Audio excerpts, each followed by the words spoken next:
Hello বন্ধুরা, তোমরা সবাই কেমন আছো? আশা করছি তোমরা সবাই ভীষণ ভালো আছো। আমিও খুব ভালো আছি। তো সকালবেলা আজকে তাড়াতাড়ি স্নান করে নিয়েছি, সমস্ত কাজকর্ম সেরে, মানে যা যা কাজ সকালের থাকে। তো স্নান করে নিলাম, স্নান করে এবার পুজো দেবো, তো একটু ঢং করে নিলাম আর কি। তো তারপর সোনামার যে টাওয়েলসগুলো মেলা থাকে ওর স্নানের, সেগুলো একটু তুলে নিলাম। তারপরে চলে এলাম, দেখো ভাত বসিয়ে দিলাম। আজকে রান্না করব পটল ভাপা, মানে সর্ষে পোস্ত দিয়ে, আর পটলের খোসা বাটা করব, উচ্ছে আলু ভাজা করব, আর করব মুসুরির ডাল। একদম সিম্পল মেনু।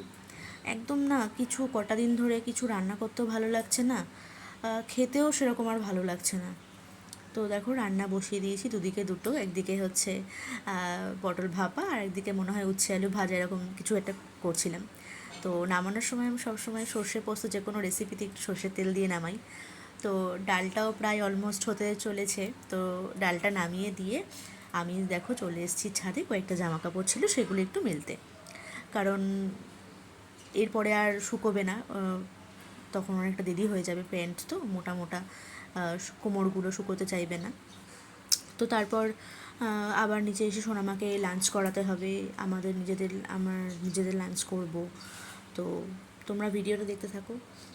তো কেমন লাগছে অবশ্যই কমেন্টে জানাবে, কমেন্ট করতে ভুলো না কিন্তু। তোমরা কে কোথা থেকে দেখছো ভিডিওটা অবশ্যই আমাকে জানিও, তাহলে আমারও একটু ভালো লাগবে, আমিও জানতে পারবো আমার ভিডিওটা কোথায় কোথায় পৌঁছচ্ছে। তো চলো।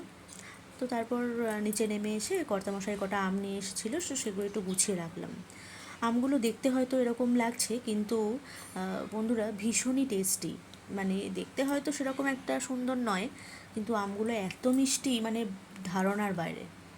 তো তারপর সোনামাকে লাঞ্চ করাতে বসে পড়েছি। ও একটুখানি ক্যামেরাটাও অন করলে ও বুঝতে পারে, ও একটু ঢং করে, আমিও ওর সঙ্গে একটু ঢং করি।